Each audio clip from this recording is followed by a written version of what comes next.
Madam आपका भी बहुत बहुत धन्यवाद। जी। और ये हिम्मत भी आप लोग कर रहे हो। अगर पूरा मीडिया इस तरह के क्वेश्चन करने लग जाए ना, जी। तो इस देश की दशा और दिशा दोनों ही बदल सकते हैं। मैं आपके चैनल का धन्यवाद करता हूं जो आपने आप यहाँ आ जाकर हमारे से ये सवाल पूछे हैं। अगर जो हिंदुस्तान का जो मीडिया है, जिसको मुख्य मीडिया कहते हैं, जिसको हिंदुस्तान का चौथा स्तंभ कहते हैं, अगर वो नेक नीयत से अपनी ड्यूटी निभा ले और इस तरह के सवाल लोगों से पूछें तो इस देश का नक्शा ही बदल जाएगा। शुक्रिया। Thank you ma'am. जैसे आपने पूछा भी स्पेशल कंपोनेंट प्लान के ऊपर सरकार पूरा काम नहीं कर रही, ये बिल्कुल दुरुस्त आपका पर्सन है। और अगर स्पेशल कंपोनेंट प्लान के ऊपर सरकार का काम होता तो आज जो दलित लोगों की जो हालत होगी है ना, वो नहीं होती। क्योंकि सेंट्रल गवर्नमेंट पैसा करोड़ों रुपए देती है हर साल स्टेट गवर्नमेंट को। वो सिर्फ पैसा आता है एससी कंपोनेंट प्लान के थ्रू, सिर्फ और सिर्फ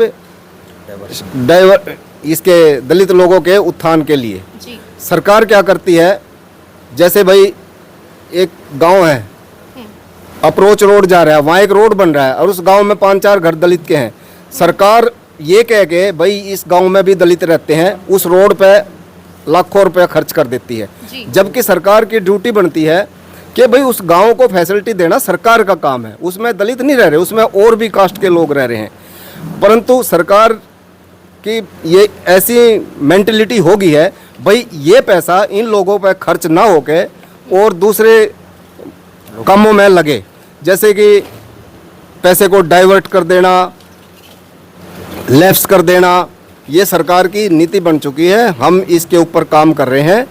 हमारा ऑल इंडिया लेवल का फेडरेशन एक संस्थान है, वो भी इसके ऊपर काम कर रहा है। Haryana state federation of Guru Ravidas and doctor BR Ambedkar सभाएं भी इस पर काम कर रही है। हमने इसके बारे में ज्ञापन भी दिए हैं, CM को दिए हैं, ऊपर प्रधानमंत्री को भी भेजा है और हमारी सभाओं ने भी ज्ञापन दिए हैं। हम ये कंपोनेंट प्लान लागू करवा के रहेंगे, ये हमारा एजेंडा है। जी। हाँ जी। जो हमारे देश में उद्योगपति हैं वो बैंकों से देश का जितना भी पैसा है वो लेकर भाग जाते हैं और जो देश की जनता का जो खजाना है वो खत्म हो जाता है, तो इसके बारे में आंदोलन क्यों नहीं होता?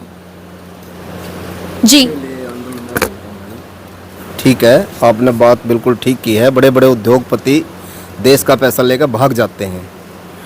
मैं आपके चैनल के माध्यम से ये बताना चाहूँगा कि जितने भी बड़े उद्योगपति हैं उन सब के पीछे बड़े लोगों का ही हाथ है, यानी कि सीधा सरकार का उनके पीछे हाथ होता है।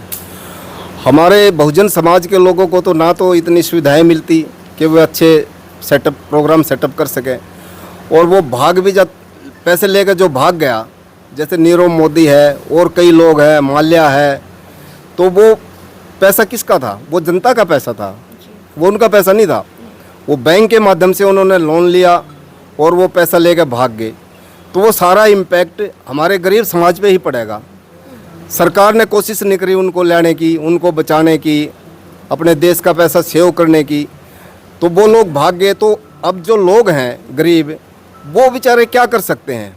वो तो बस नारे लगा सकते हैं, भाई वो भाग गया उसको पकड़ो। इतना भी नहीं हो पाता क्योंकि किसी को चिंता ही नहीं है। हमारे लोगों को तो सिर्फ रोजी रोटी की चिंता पड़ी रहती है, भाई शाम को अगर नहीं मजदूरी करी तो शाम को खाना नहीं मिलेगा। ये तो क्या बोलेंगे, ये दायित्व तो बनता बड़े बड़े उद्योगपतियों का जो और सेटअप लगाए बैठे हैं कि भाई ऐसे लोगों को आप जो डाउटफुल लोग हैं उनको ये फैसिलिटी देना बंद करो, और ताकि ये देश का पैसा देश में ही रहे। जी। धन्यवाद। धन्यवाद। धन्यवाद आपका।